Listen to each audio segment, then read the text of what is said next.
Hello বন্ধুগণ, তোমাদের YouTube channel সকলকে স্বাগত।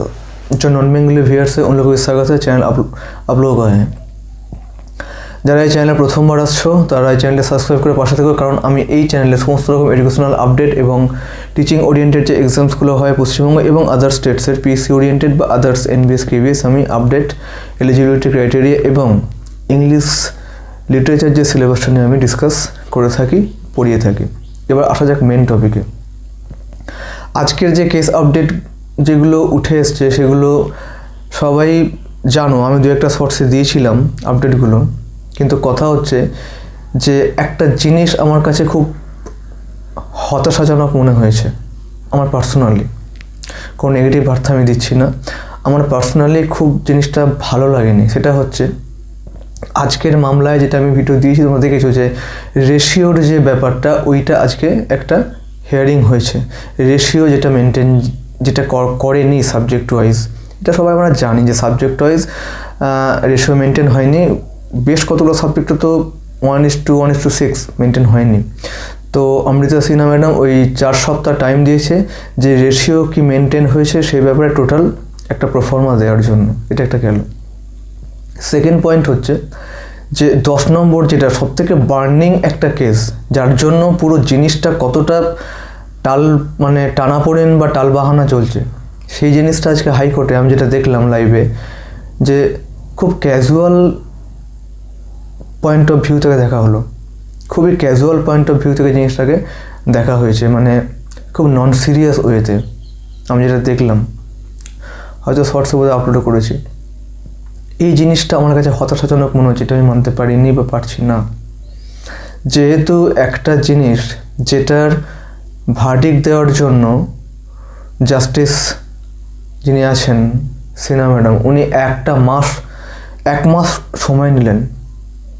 একটা মাস উনি শুধু ডেটটা পিছিয়ে দিলেন, যে টোটাল উনি নিজে বলেছিলেন যে টোটাল জিনিসটাকে দেখে জিনিসটাকে অ্যানালিসিস করে আমি রায়টা দেবো। কিন্তু আজকে ওনার যে অ্যাপ্রোচটা দেখলাম, এটা আমার কাছে খুব ক্যাজুয়াল মনে হয়েছে। মানে আমি খুব ডিরেক্টলি বলছি যে খুব নন সিরিয়াস ওয়েতে উনি এটা আজকে ডিল করেছেন, এবং not a single word about 10 marks case, not a single word. উনি যেটা বললেন কোট আনকোট যে I don't want to record anything, এই সেন্টেন্সটা I don't want to record anything today, এরকম কিছু একটা। জিনিসটা মেনে নেওয়া যায় না। এটা পার্সোনাল, তোমাদের কি মনে হবে আমি জানি না। যদি কিছু ভুল বলে থাকি সরি, কিন্তু এটা মানতে পারলাম না।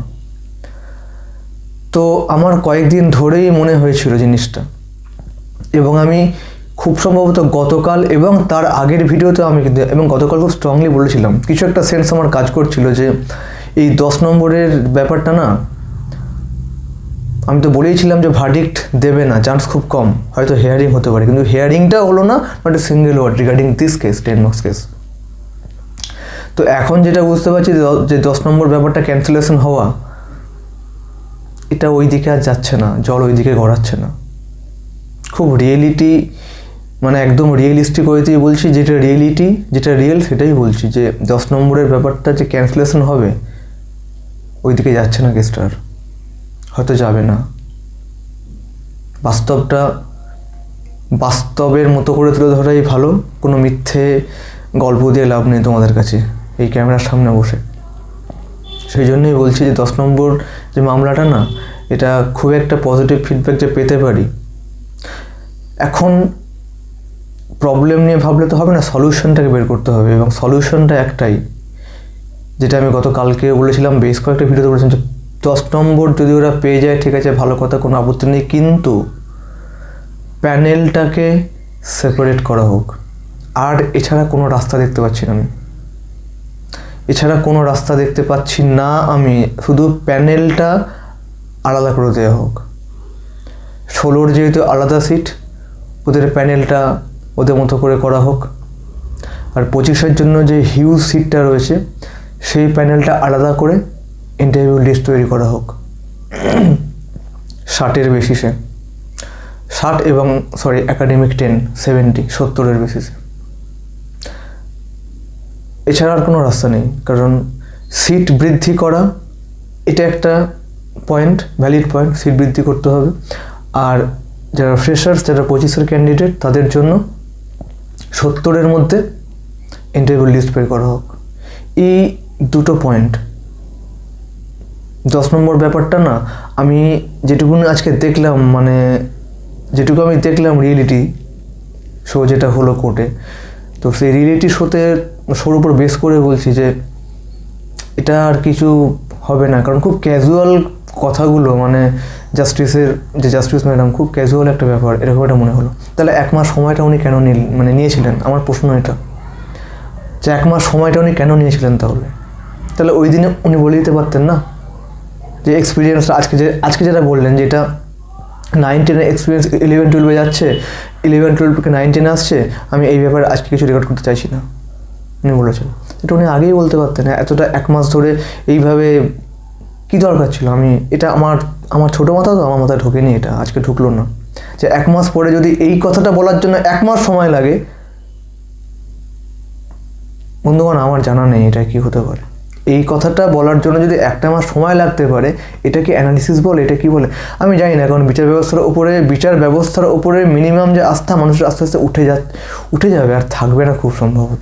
যেটা আমি আজকে দেখলাম, আমিও খুব বাস্তববাদী মানুষ, আমি বলছি যেটা কোনো গল্প দিয়ে লাভ নেই, যে এইটুকু কথা বলার জন্য 1 মাস লাগে, উনি আগে বলতে পারতেন।